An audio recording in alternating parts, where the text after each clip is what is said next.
Vamos a arrancar a repasar las noticias del día de hoy y también lo que dejó el fin de semana con un presidente, un gobierno también, un equipo económico que están en un país de maravillas, que están en un país en el que todo va fantástico, festejan números de la economía, ven cosas que ninguno de nosotros siente en su bolsillo, en su vida cotidiana, ven cosas que los indicadores que a nosotros nos interesan no solo nos muestran, sino que dicen, che, escúchame, cae el empleo, cae la industria, cae el poder adquisitivo de los salarios, fíjate acá, fíjate acá. Y no lo decimos solo nosotros, No. también lo dicen economistas ortodoxos, gente del mundo financiero, que está diciendo, y este modelo no está cerrando. Y no está cerrando porque está dejando mucha gente afuera. Y cada número que celebra el gobierno, de alguna forma vuelve a ratificar eso, que celebran números que dejan a la gente afuera o que no tienen que ver con las preocupaciones, las necesidades cotidianas de la mayoría de la población. Y hoy pasó nuevamente lo mismo porque el gobierno sale a celebrar un dato que no vamos a decir que es un dato malo, es un dato bueno, pero claro, puesto en el contexto es un dato poco significativo. El dato es que hubo un resultado de balanza comercial favorable, no solo por la diferencia entre exportaciones e importaciones, sino porque crecieron mucho las exportaciones. Las importaciones crecieron pero poquito, eso tiene que ver también con que la actividad económica no repunta, pero un poco crecieron, entonces el gobierno sale a celebrar el dato. Y además el gobierno está diciendo que estamos siendo vistos por la comunidad financiera internacional como un ejemplo a seguir, por los organismos de crédito. Y esto es verdad, pero tiene mucho de sesgo político, ¿no? Que el Fondo Monetario nos apoye, que apoye nuestro programa económico. Nadie puede pensar que es simplemente una cuestión de evaluación técnica, sino que es nuestro alineamiento absoluto con los Estados Unidos, que también hace que Milei vaya a Israel.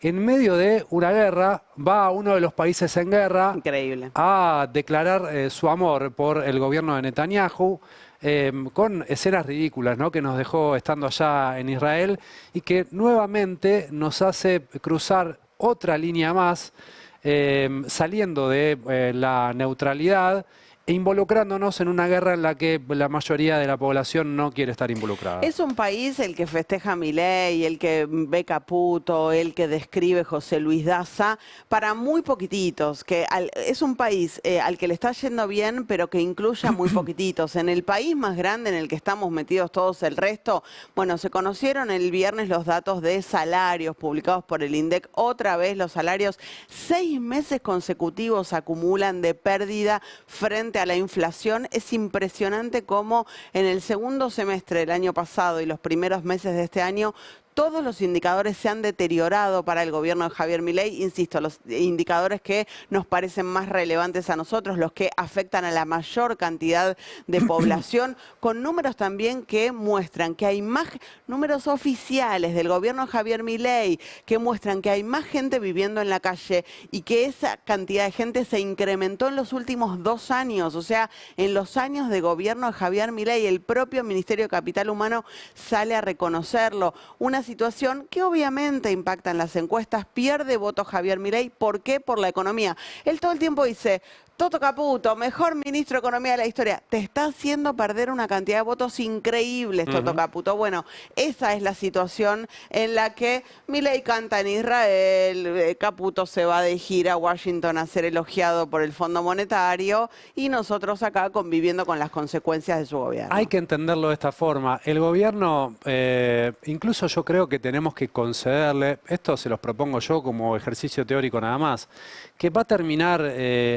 el mandato de Milei con una inflación más baja, si todo sigue como hasta ahora, de la que tomó Milei cuando asumió la presidencia. Tomó con 200% de inflación. Si la dejaba más alta, claro, bueno, lo que pasa es que desde el 2003 para acá, todos los gobiernos dejaron una inflación más alta de la que habían tomado. Entonces Milei podrá decir, bueno, yo rompí esa tendencia y yo logré bajar la inflación. Y ¿saben qué? Aunque hace 10 meses de manera consecutiva en que las viene subiendo, algo que no se daba, me mostraba, ¿no?, el otro día un gráfico, no encontrás antecedente en la historia, ni siquiera en hiperinflaciones, en periodos de hiperinflaciones, en los que la inflación suba durante 10 meses de manera consecutiva. Siempre algún mes baja, después retoma, claro, pero 10 meses consecutivos solo Milei. Bueno. Increíble. Ahora, incluso teniendo en cuenta eso, yo creo, y por lo que está pronosticado de inflación para este año, y por lo que podría ser el año que viene, si las cosas no se salen de su curso, teniendo en cuenta además que el gobierno logró absorber shocks externos como el de la guerra, más o menos de manera aceptable en cuanto a las cuentas macro, que Milei no va a tener una inflación, no va a dejar una inflación más alta de la que tomó. Incluso se puede decir que va a crecer el PBI durante la gestión de Milei. El año pasado creció, el año que está en curso dicen los pronósticos que va a crecer. Puede que crezca el año que viene, la verdad es que no lo sabemos, es pronto para decirlo. Milei va a dejar un riesgo país, ya lo bajó mucho, más bajo del que agarró también. Y Milei va a dejar seguramente menor déficit fiscal del que tomó. De hecho, ahora estamos en superávit. Ahora, todos esos números que el gobierno celebra son números que no tienen que ver con la vida cotidiana de la gente, con la experiencia de la mayoría de la población, que muestran las encuestas cada vez más, en mayor porcentaje, le cuesta llegar a fin de mes. Claro, esos son los datos que el gobierno prefiere no mirar. Si juzgamos al gobierno por los datos que el gobierno celebra, y posiblemente tengamos que terminar dándole la razón a Milei, porque la inflación, en algún momento, con este apretón económico de recesión, puede que la baje, pero no es significativo. Dada la situación socioeconómica de la mayoría de la población, es un indicador que termina siendo inocuo a los efectos de analizar si la gente está viviendo mejor o peor que cuando asumió Milei. Me parece que él podrá decir, cumplí mi contrato electoral, que era bajar la inflación. Lo que pasa es que no era bajar la inflación a costa de que todos vivamos peor. Claro, era bajar la inflación para que eso no tenga impacto en los salarios, porque la inflación tiene impacto en los salarios. Ahora, si vos venís, como decía Node, 6 meses consecutivos de pérdida de poder adquisitivo de los salarios, y le vamos a mostrar cómo desde que arrancó Milei los salarios perdieron en todas sus rubros o en todos sus tipos, perdieron los registrados del sector privado, los registrados del sector público. Está ahí el tema de la encuesta permanente de hogares, que muestra números muy extraños sobre los informales. Y eso también deriva en que el dato de la pobreza sea poco creíble. Totalmente. Eso quizás es el eslabón que falta para terminar de concluir, miren, este modelo no le sirve a nadie. Nos queda eso abierto, pero tenemos un montón de otros datos para poder afirmar esto que estamos afirmando. Vamos a arrancar mostrándoles cómo el gobierno celebra datos que a la gente no le impactan, ¿no? En este Básicamente. caso, sí, es el de la balanza comercial. Luis Caputo, hoy a la tarde. En marzo las exportaciones de bienes alcanzaron un nuevo récord histórico. Dice, en marzo la balanza comercial registró un superávit de 2.500 millones de dólares. Producto de exportaciones que ascendieron a 8.600 millones de dólares. Crecen 30% interanual las exportaciones, principalmente empujadas por el campo y el sector energético.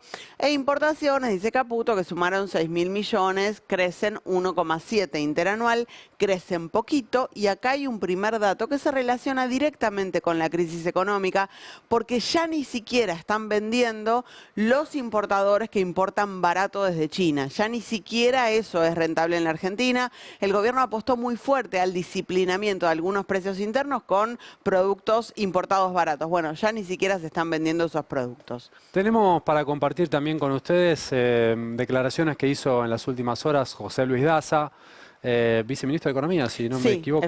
José Luis Daza se iba a ir a Chile, pero se quedó finalmente.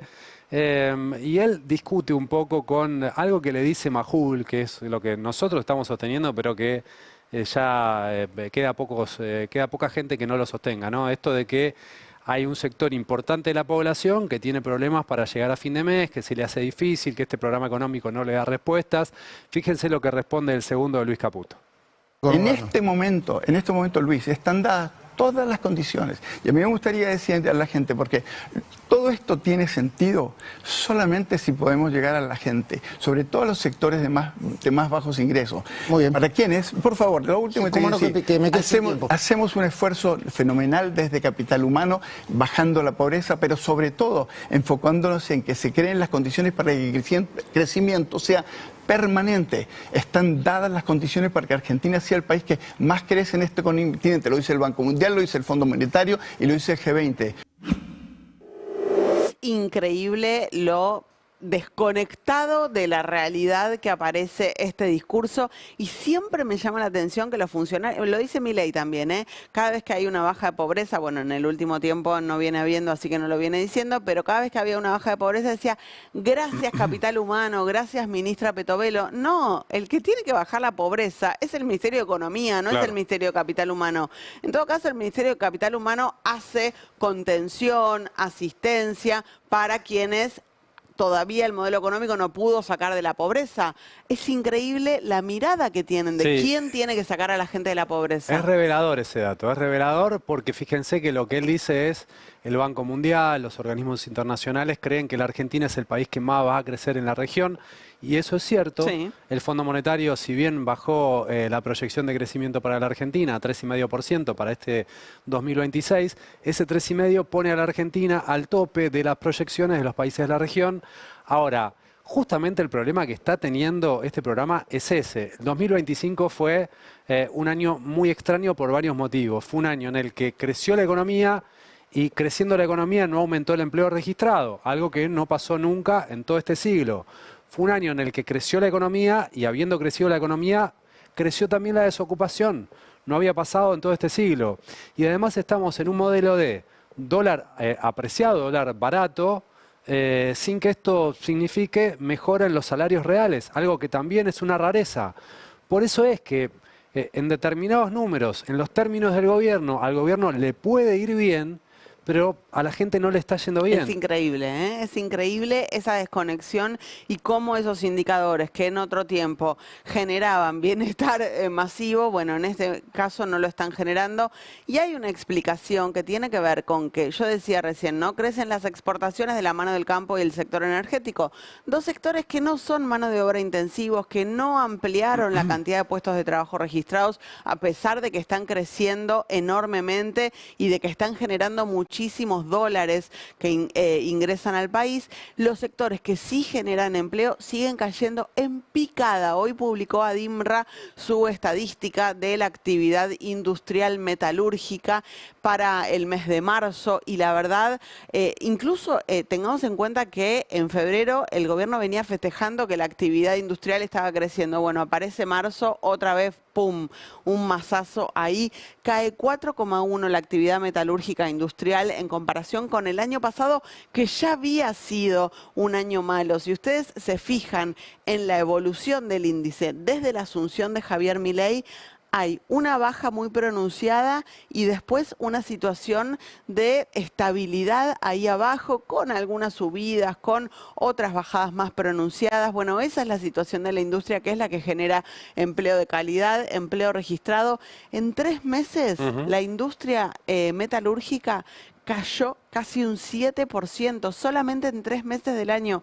Es realmente una situación, bueno, que al gobierno obviamente ni le preocupa, ni le interesa, pero es muy preocupante. Mira, pasemos a ver los rubros, que también esto te da la pauta de cómo algunos sectores están en un derrumbe impactante, ¿no? Hay 3 sectores que crecieron: maquinaria agrícola, autopartes, carrocería y remolques. Pero fíjate las caídas, ¿no? Equipo médico, 6,5%. Otros productos metálicos, 6,7%. Bienes de capital, 6,6%. Fundición, 3,2%. Equipo eléctrico, 5,8%. ¿Y qué festeja el gobierno del dato de industria? Que si comparás el intermensual de febrero a marzo hubo un crecimiento del 1,5%. Pero fíjate esto que muestra Hernán Lecher. Vamos directamente a la placa, Tommy, si podemos. Para tenerlo en perspectiva, cómo ese 1,5% de crecimiento intermensual significa esto, este crecimiento, que es este recortecito de acá. Y arrancaste acá. Arrancaste ahí. ¿No? Fíjate, la industria... arrancó, ponele, en 1,87, 88. Y cayó a 73, ponele. Ponele, una cosa así. Sí. O sea, realmente... 15 puntos. Es muy importante verlo en perspectiva, porque cuando lo ves en perspectiva decís, no, claro, ¿qué es este festejo? La verdad que un 1,5 intermensual no tiene ningún sentido, no hay nada que festejar, no hay nada positivo finalmente. 15 puntos de caída en 2 años y piquito que lleva el gobierno de Milei, Bueno, es muchísimo, no es algo que pase habitualmente en una economía, es algo que haya una destrucción de un sector. Por eso es que se habla de industricidio, porque los números respaldan este concepto. Y mira, tenemos otro dato más para compartir con ustedes. O en una guerra, ¿no? Claro, una sí, caída en una así. situación excepcional. La pandemia, no sé. Esto es, uso de la capacidad instalada en la industria. El porcentaje de febrero fue 54,6 y en febrero del año pasado había sido de 58,6. 4 puntos abajo. Tremendo, ¿eh? Tremendo. Bueno, si lo ves por sectores, a ver, arranquemos por metalmecánica. Mira, recién veíamos industria manufacturera. Industria automotriz es esto. Exactamente. 33,9, o sea, están usando un tercio de la capacidad instalada. Es una locura. Productos de caucho, bueno, acá tenés FATE. FATE. 38,7. Menos de 40. Menos de 4 máquinas de 10. Industria automotriz, lo mismo, menos de 4 máquinas de 10. Todas por debajo del año pasado.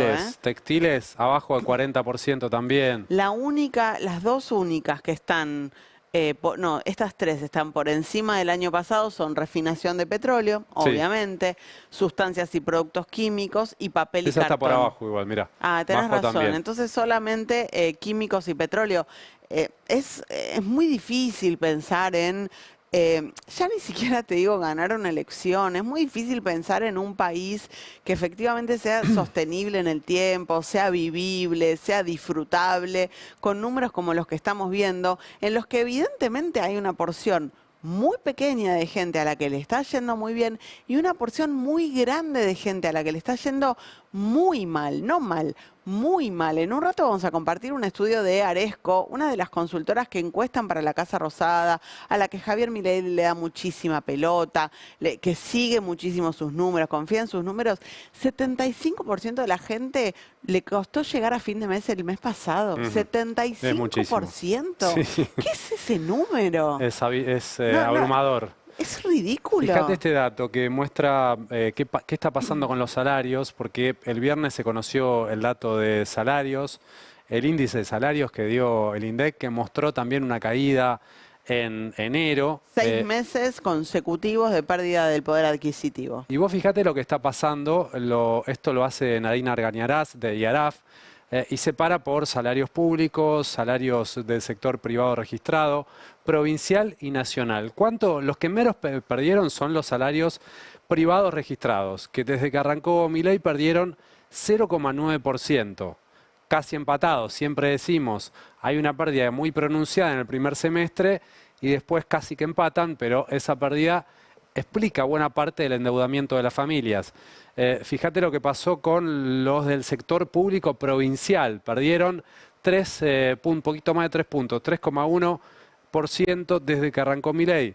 Sector público en general, en promedio 4,5%. Y los del sector público nacional, 7,7% desde noviembre del 2023. Perdieron todos. Sí. Es increíble, ¿eh? Esto me da... tengo datos que son todavía más catastróficos que este me da raro. Y lo que pasa es que es en base a INDEC.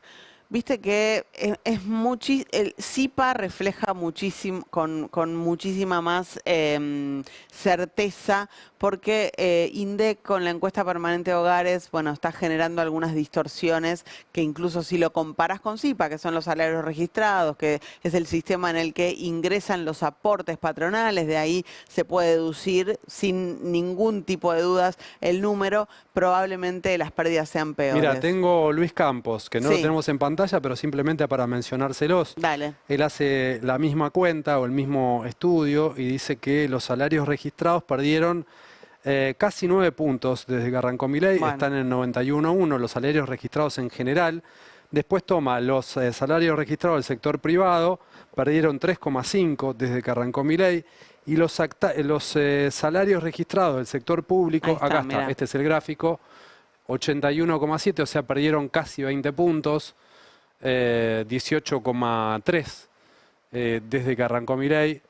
Este gráfico me parece que más explica mejor porque te muestra esta caída, la caída inicial del primer semestre. Que es el gran problema que estamos arrastrando en este momento, ¿no? Cómo después los registrados privados recuperaron en parte, porque ya toma febrero, por eso es que además es mejor este gráfico y no se queda en enero nada más. En este momento el gobierno apostó mucho y logró, le salió bien, ¿no? Fines del 24. Sí, fue el mejor momento del gobierno. Fue el mejor momento del gobierno y apostó mucho al crédito. Claro, el crédito que estaba viniendo a solucionar el bache de la pérdida inicial de poder adquisitivo. Lo que pasa es que como los salarios después o quedaron empatados o incluso perdiendo frente a la inflación, pasan dos cosas. Esos créditos no se pueden repagar y mientras tanto tampoco aumentás tu capacidad de consumo. El consumo sigue por el subsuelo. Bueno, la economía no arranca. Entiendo por algunas personas con las que hablé que otra vez en esta etapa el gobierno vuelve a poner su apuesta en el crédito. Están bajando los encajes. Están bajando los encajes, están bajando las tasas. No me parece que, por otra gente con la que hablé, yo la verdad solamente consulto a gente que sabe, pero no es que yo sepa, pero no me parece que haya lugar para otra apuesta al crédito, porque las familias ya están muy endeudadas, porque no hay capacidad de seguir endeudándose. Algo que lo puedan hacer esos que tienen ese 25% de la población que no tiene problemas para llegar a fin de mes y lo use, bueno, para una forma de financiarse de manera barata. Sí, puede ser, no sé, no la veo. ¿Con qué seguimos, Tom? ¿Qué tenemos? Sí. Lo que está pasando, además, esto es bastante explicativo también de esa pérdida de poder adquisitivo, porque hoy un hogar destina en promedio más de 200 lucas por mes solo para pagar tarifas y transporte. Solo para pagar tarifas y transporte. Esto explica por qué no se llega a fin de mes. Bueno, porque si pones 200 lucas en tarifas y transporte, hoy el promedio, la mediana, que es distinto al promedio, la mediana de los que laburan en la Argentina es de 1 millón de pesos. Es una quinta parte ya destinada a eso, es un montón. Sí, incluso si amplías ese universo, no solo los que trabajan, sino todos los que tienen ingresos en la Argentina, la mediana es 800.000 pesos. O sea, la mitad del país recibe 800.000 pesos mensuales y tiene que destinar 200.000 solamente para pagar tarifas y transporte. Esto es un dato que aparece ahora con el gobierno de Javier Milei también, porque está el descalabro que necesitamos indicadores nuevos. Es un dato que puso de relieve la consultora Equilibra que tiene que ver con el ingreso disponible. Claro. ¿Cuánta plata te queda a fin de mes después de pagar todo lo que sí o sí tenés que pagar? Bueno, es cada vez menos. Por eso cae el consumo de leche, por eso cae el consumo de carne, por eso cae el consumo en general. Esta es la situación. Pero les decía, hay un estudio, la última encuesta de la consultora Aresco, que hoy la compartió Maxi Montenegro en Ahora Play. La consultora Aresco de Federico Aurelio es la consultora, una de las 3 o 4 consultoras que encuestan para la Casa Rosada, que Milei sigue con detalle. Miren lo que muestra. En comparación con años anteriores, pregunta Aresco, ¿en su hogar les costó más o menos llegar a fin de mes en los últimos meses? Mucho o algo más, dice el 75%. Yo te muchísimo. juro que no me entra en la cabeza que el 75% de la población, o sea, ¿cómo puede ser esto? 2/3 de la población diciendo me cuesta llegar a fin de mes y el gobierno apuesta al crédito. Esta es la situación. Bueno, el 25% dice que no le costó o que le costó menos, pero miren esto. Es que mientras no aumenten los salarios, si te endeudás es para peor. Obviamente. Dividen, si llegás a fin de mes o no, entre quienes aprueban o desaprueban al gobierno de Milei. Bueno, entre los que desaprueban al gobierno de Milei, casi nadie llega a fin de mes, ¿no? El 91,5% dice me costó llegar a fin de mes. Ahora, entre los que lo aprueban, sí, ya hay una mayoría. Más de la mitad le costó llegar a fin de mes. Esto es lo que está poniendo en tensión el voto de Milei. 55% de los que aprueban Milei dice me costó llegar a fin de mes. O sea, todo bien, yo todavía te apruebo, pero empecé a registrar un poco mi situación. Bueno, el votante blando, el votante que era de Bullrich en la primera vuelta y que acompañó a Milei en el balotaje, ese votante ya se fue. Ese votante ya no está con Javier Milei. No está con nadie, está ahí buscando, ¿no? Está ahí mirando si hay alguna otra opción. El núcleo duro sigue ahí, pero el núcleo duro también atraviesa este tipo de situaciones. Y van apareciendo estas dudas también, obviamente, ¿no? Vamos a compartir ahora una advertencia que hace Roberto Arriazu. Arriazu es un economista que fue en su momento asesor de Martínez de Oz durante la dictadura militar, periodo en el cual se aplicó un plan también de planchado del dólar, un dólar atrasado para contener la inflación, destrucción de la industria, algo parecido en un punto a lo que está pasando ahora. Y Arriazu es además un economista admirado por Milei, varias veces citado por Milei, y por eso nos parece relevante que sea el propio Arriazu el que dice que hay una situación crítica en la provincia de Buenos Aires, en el conurbano, que es el punto débil de este programa. El punto débil de este programa es la desocupación que se puede generar justamente en el conurbano bonaerense, lo dice así. Pero justamente lo que fue el causante de la crisis argentina, que fue la crisis de balanza de pago, mientras vos tengas equilibrio fiscal, no la vas a tener. Tu problema va a estar centrado en el empleo en el Gran Buenos Aires, porque el otro tema es la apertura económica. Eso no significa que va a desaparecer la industria. Va a crecer otra industria y va a desaparecer alguna. Y el problema es que la destrucción es más rápida que la creación. Y eso te genera bolsones de pobreza y de descontento y te puede generar un problema político que haga descarrilar el programa.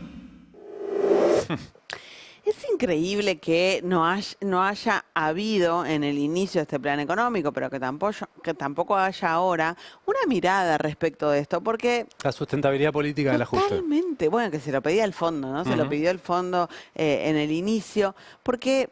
Incluso si vos tenés esta mirada tan liberal de, bueno, que se ocupe el mercado, no sé, que hagan Rappi, que hagan Uber y después que se reconviertan y se vayan a vivir a Añelo y trabajen para Vaca Muerta. Incluso si vos pensás eso, ¿no hay un poco de empatía con el país que gobernás, con la gente que gobernás? A mí me resulta muy llamativo, no sé, me sigue asombrando al día de hoy. Quizás, más allá de la empatía, que bueno, ahí podés tener una mirada más subjetiva de si son empáticos, si no son empáticos. No, bueno, no lo son, obviamente. Obviamente, pero sí, poniéndonos en su cabeza, lo que me llama la atención es que no piensen en la sustentabilidad política. Pero claro. Que es algo que sí les puede afectar.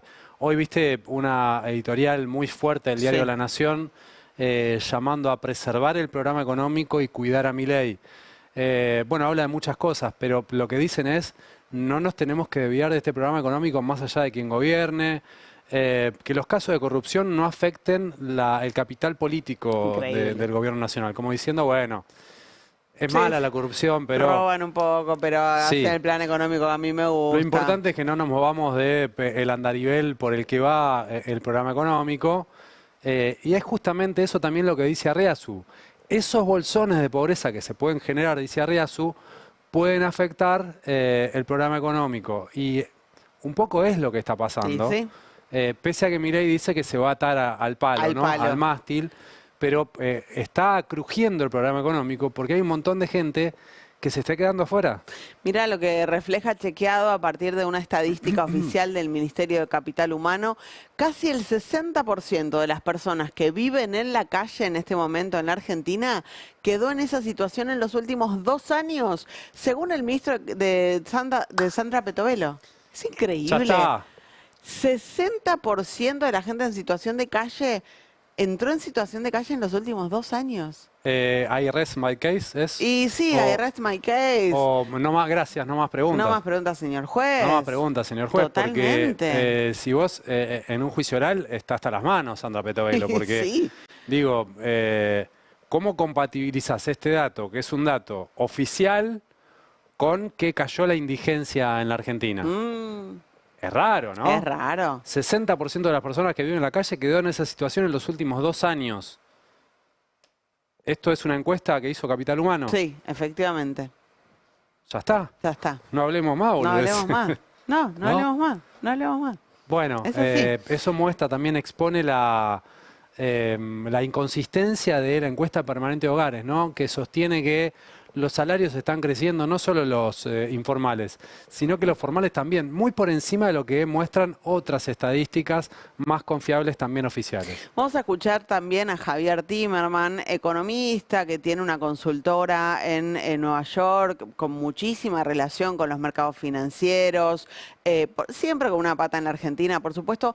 Nunca ha sido mega crítico de este gobierno. De hecho, mira con buenos ojos el rumbo económico que está definiendo Javier Milei para la Argentina, pero pone también señales de alarma, como pone Arriazu, como pone, qué sé yo, Cavallo, Melconian, Marina del Poyeto, Martín Rapetti. Bueno, en este caso, los del día de hoy son Arriazu, Timerman, también vamos a escuchar ahora a Frenkel, pero escuchemos a Javier Timerman diciendo qué es lo que ve del plan económico.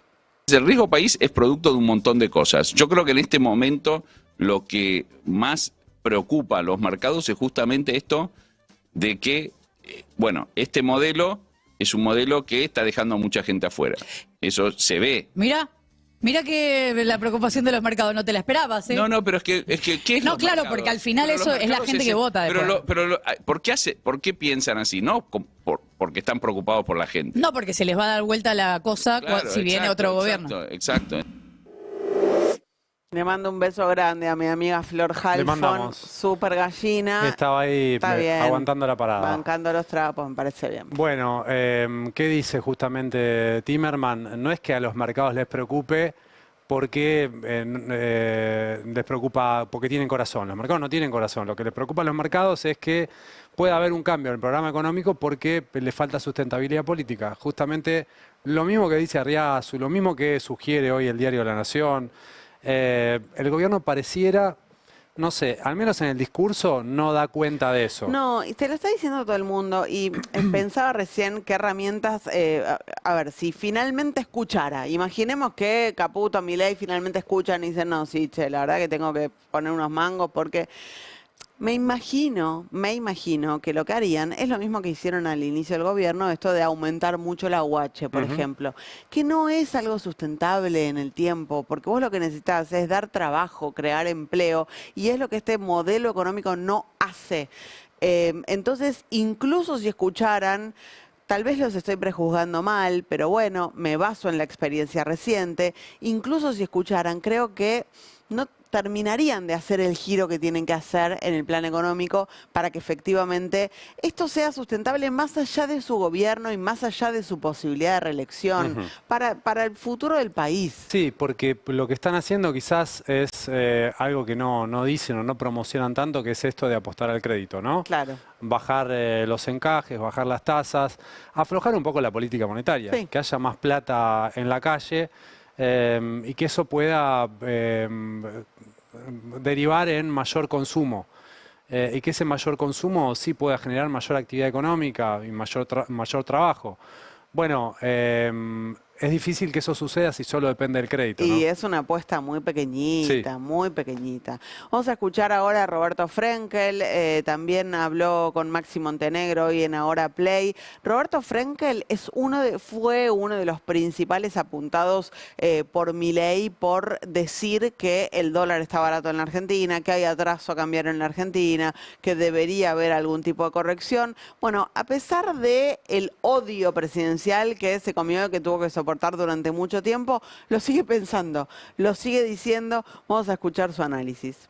Este plan económico tiene equilibrio fiscal y tiene flexibilidad. Bueno, está bien, pero tiene equilibrio fiscal. Precario porque tiene salarios insostenibles. Ahora quieren ajustar más. En unos años podés tener superávit de cuenta corriente. Es cierto. En 4 o 5 años. Es cierto. Es cierto. Entonces, pregunta, ¿se va a sostener una situación así de empleo, de desempleo?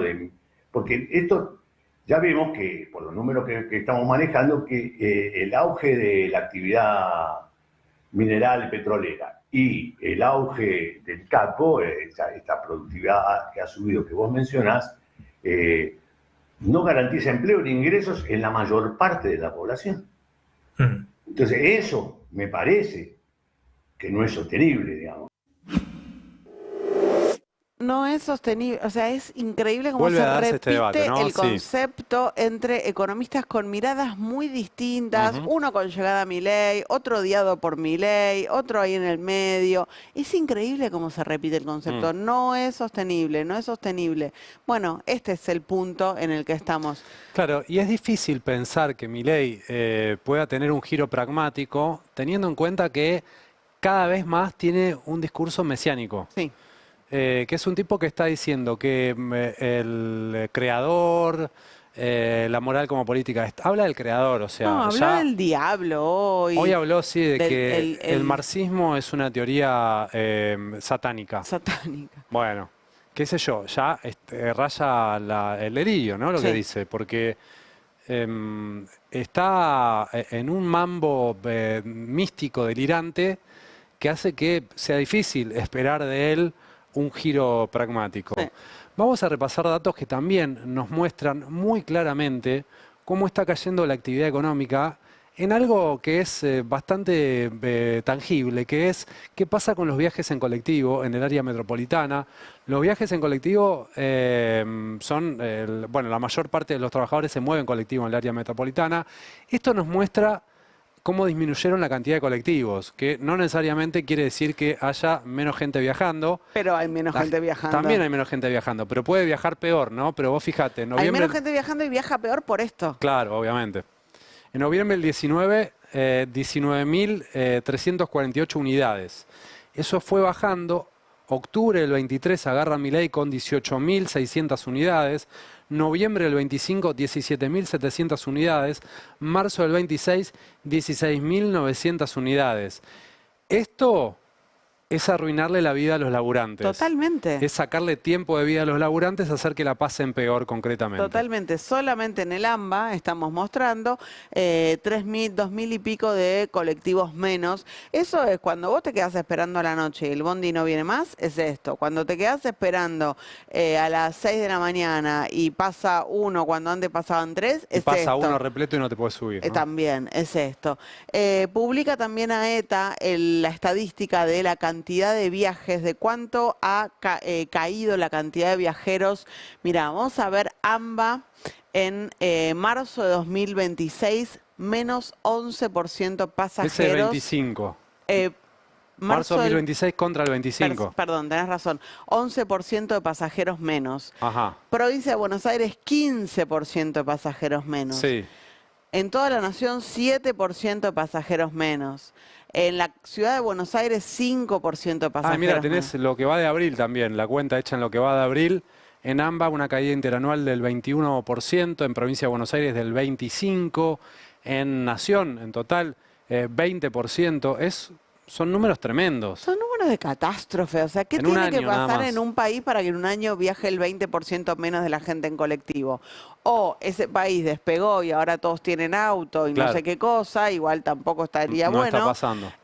O es la catástrofe que estamos atravesando, ¿no? Ujú. Bueno, pérdidas de puestos de trabajo, claramente, destrucción de empleo, hay menos gente que viaja, Claro. el boleto que se fue por las nubes, hay menos gente que viaja, deterioro de las condiciones en las que se desarrolla el transporte público, hay menos gente que viaja.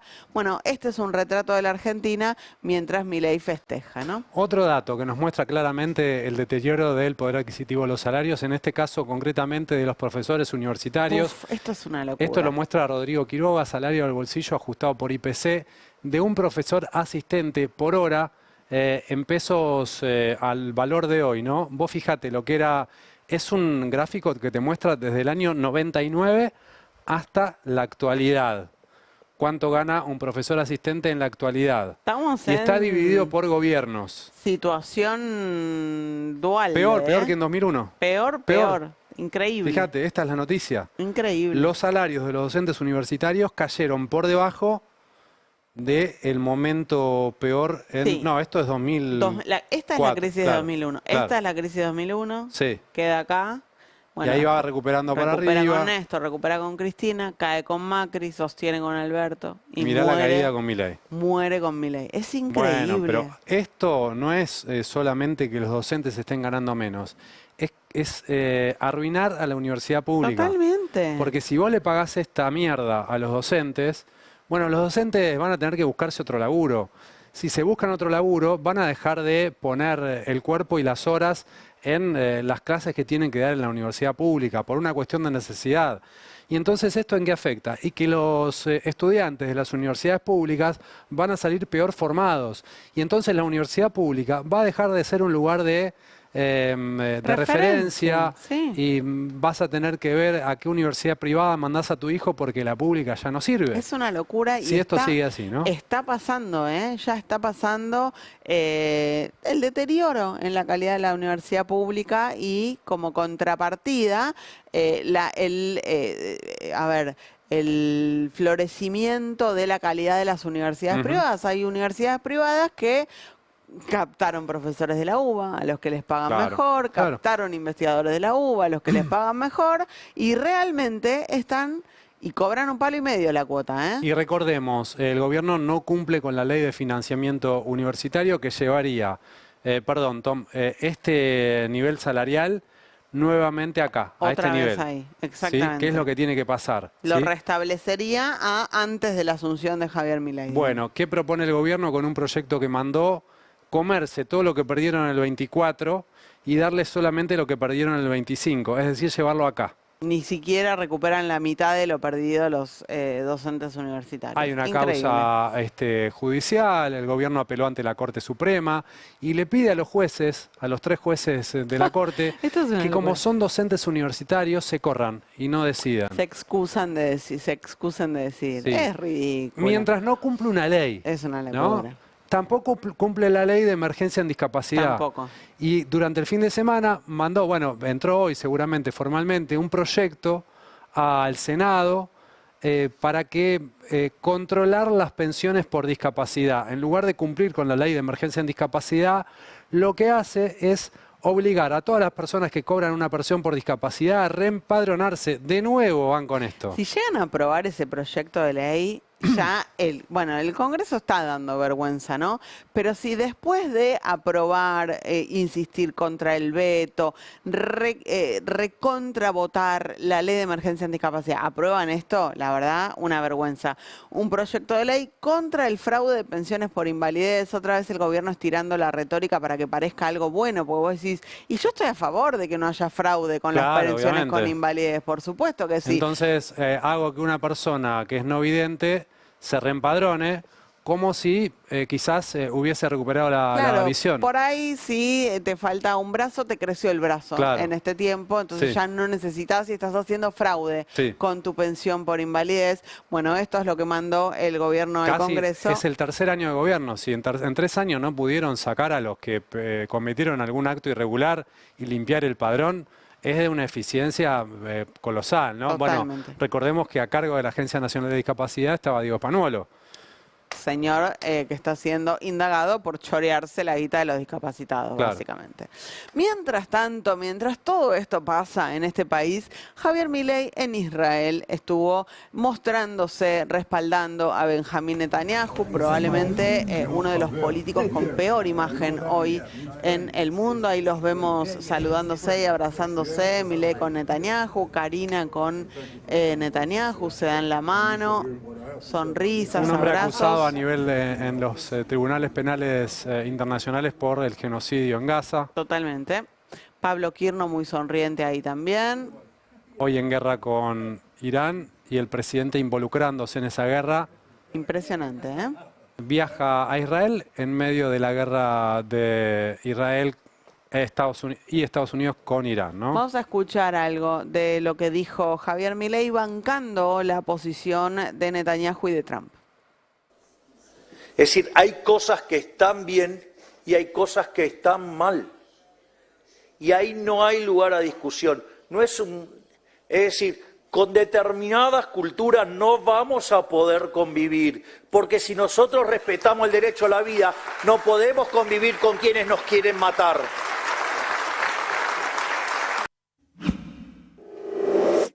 ¿Qué significa que no puedes convivir con una cultura? ¿Qué haces si no puedes convivir con una cultura? Y la tenés que aniquilar. Claro. Tenés que llevar adelante un genocidio. Y un poco, a mí lo que me preocupa de este planteo es que Milei pareciera creerse su propio discurso de que estamos en una batalla moral en el que existe un bando de los buenos, de los puros, y un bando de los malos satánicos, ¿no? Porque claro, él lo plantea en esos términos. Entonces, cuando vos librás una batalla religiosa, todo está justificado. Sí, claro. Sí, claro. Si vos estás en el bando de Dios, Y los peleando otros- contra el demonio, Claro, claro. todo está justificado. Es terrible. Es No hay, terrible. no hay nada peor, más peligroso que plantearlo en esos términos, del bien contra el mal, de Dios contra el demonio, porque eso te lleva a las peores acciones. Sí, sí, bueno, ahí está, ¿no? Bancando la guerra, bancando a Netanyahu, bancando a Trump y diciendo que hay una civilización, es lo mismo que dijo Trump igual, ¿no? Sí. Que hay una civilización que va a desaparecer, dijo Trump. Bueno, Milei dice, hay culturas con las que no podemos convivir, no podemos convivir con esta cultura. Bueno, ¿qué se sigue lógicamente de eso? Es muy terrible lo que hace el presidente. Habló también del periodismo, otra vez machacando contra el periodismo. El fin de semana se la agarró contra Jorge Liotti del diario La Nación, porque Jorge Liotti publicó algo que efectivamente está sucediendo, y es que Luis Caputo les dijo a los ministros del gabinete: tenemos un problema político, tenemos un problema político. Bueno, y se la agarró contra Liotti y Javier Milei. Hoy también dijo esto. No darás falso testimonio. Bueno, eso, digamos, parece que evidentemente gran parte del periodismo entonces juega para las fuerzas del mal. Tenemos que vivir y soportar las mentiras, las calumnias, injurias del periodismo de una manera violenta. Digo, y una de las cosas que a uno lo pone mal es que cuando estaba del otro lado de la Matrix, en realidad les creía. Y el problema es que cuando uno está acá se da cuenta de todas las aberraciones que causa. ¿Qué querés que te diga? Bueno, si estamos también del lado del mal, probablemente nos tenga que eliminar. O sea, si todo es bien y mal, Sí. bueno, así está la situación. Vos fíjate, lo plantea también en estos términos al hablar de teoría económica. Y es tan delirante lo que dice que si no fuera grave sería para cagarse de risa, porque decir que la teoría económica marxista es una teoría satánica y que está demostrado, hablar de teoría satánica es como un análisis político, en este caso histórico, que puede hacer alguien que se dedica al rito Umbanda. No es algo que puede decir un presidente. Serio, es muy poco serio, muy poco serio.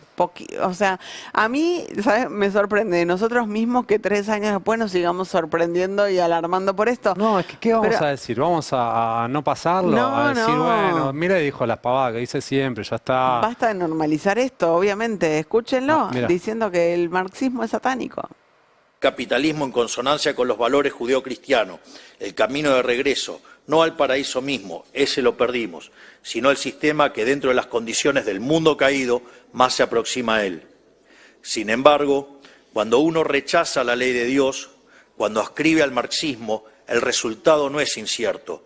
El marxismo no es simplemente una teoría económica alternativa con errores técnicos corregibles. Es algo mucho más serio. Se autodeclara como una teoría satánica. Marx era satanista. Sus propios textos de juventud lo revelan. El drama Ulanem, anagrama de Emmanuel, nombre bíblico de Cristo, es un himno a la destrucción y al odio contra el Creador. ¿De qué habla? Estamos en un estado religioso, además. No, la Argentina es un estado religioso. No, nuestro estado es laico.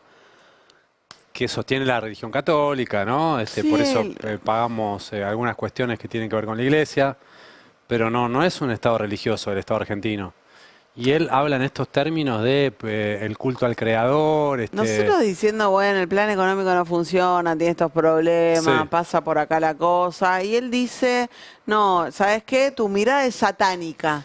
Pero además, ¿Cómo discutís con eso? Prácticamente no hay movimiento en el mundo, gobierno que reivindique la teoría marxista en la actualidad, ¿no? Sí puede tomar algunos elementos, pero nadie se reivindica marxista en el gobierno hoy en día. Bueno, ahí está Milei. Y Milei habla, no sé, se pelea con fantasmas, ¿no?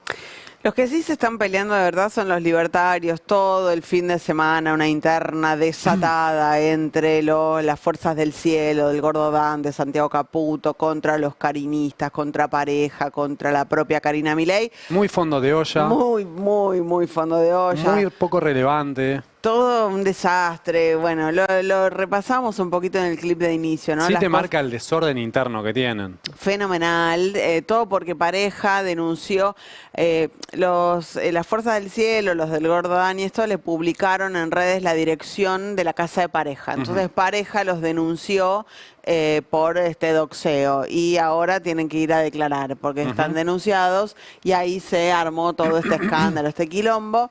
Apareció Lilia Lemoyne, fue a lo de Luis Majul a decir, ¿para qué lo entrevistan a Nicolás Márquez? Nicolás Márquez dijo que tenía que renunciar a Dorni, están todos diciendo que tienen que renunciar a Dorni. Y se mete el presidente, que no tiene nada que hacer, evidentemente, y se mete también en la pelea interna. Para criticar al periodismo. Lilia tiene razón, dice. Lo que debe haber festejado Lilia ese tuit, ¿no? Muchas veces, Como Paredes en el Monumental. con toda la intención de ensuciar, llaman a personas a opinar sabiendo la respuesta que muchos usan para ganar cámara, como si fueran parte de la Libertad Avanza, aún sabiendo que no lo son. En 2023 lo han hecho miles de veces con el fin de ensuciar. Es la misma gente a la que consultábamos siempre, porque los funcionarios del gobierno no hablan, porque los diputados del gobierno no hablan, los senadores del gobierno no hablan. Entonces decís, bueno, necesito un libertario que... Yo lo que rescato de esto es que es una nueva ratificación de Adorni, ¿sí? Sí. Porque Nicolás Márquez, que era el que habló, Milei lo desconoce, Sí.